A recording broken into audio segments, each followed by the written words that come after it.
ბურნეშები, ნაფიცი ქალწულები, თავისუფლება და სოციალური თანასწორობა ქალიდან კაცის სტატუსის მიღების სანაცვლოდ.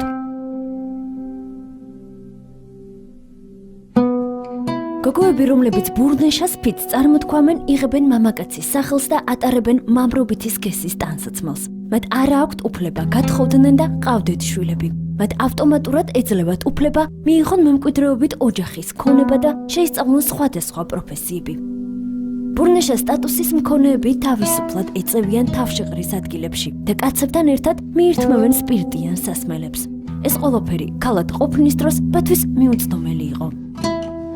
ალბანეთში, სადაც მოსახლეობის 73% ისლამს ქადაგებს, ქალები შეზღუდული უფლებებით სარგებლობენ. მათი ძირითადი მოვალეობა შვილების გაზრდა და ქმრის მოვლა. ჩემი სახელი ლუმე ბრაჰაა. მე 42 წლის ვარ. სკოლაში 8 წელი ვისწავლე და ჩემი სახელის წერის გარდა თითქმის არაფერი ვიცი. მე მომწონს ჩემი ცხოვრება, კაცური ცხოვრება. ასე მე დამოუკიდებელი ვარ. შემიძლია მუშაობა და ჩემი ცხოვრების თავად წარმართვა. მე ის მოვახერხებ. ამ სოფელში მცხოვრებ ქალებს არ აქვთ თავისუფლება და ამას ძალიან განიცდია. გადაწყვეტილება გამხდარიყავი ბურნეშა თავად მიიღე. არავისთვის მიკითხავს, ამას არ უნდანობ. ასე მე თავისუფალი ვარ.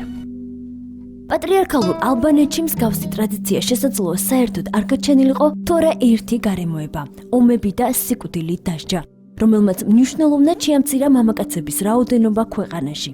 ოჯახის პატრონობის ვალდებულება თავზე უფროსმა ქალიშვილებმა აიღეს და ასე მე-15 საუკუნეში ბურნეშას ტრადიცია გაჩნდა, რომელიც შემდგომში ქალის თავისუფლების ერთადერთ გზად იქცა.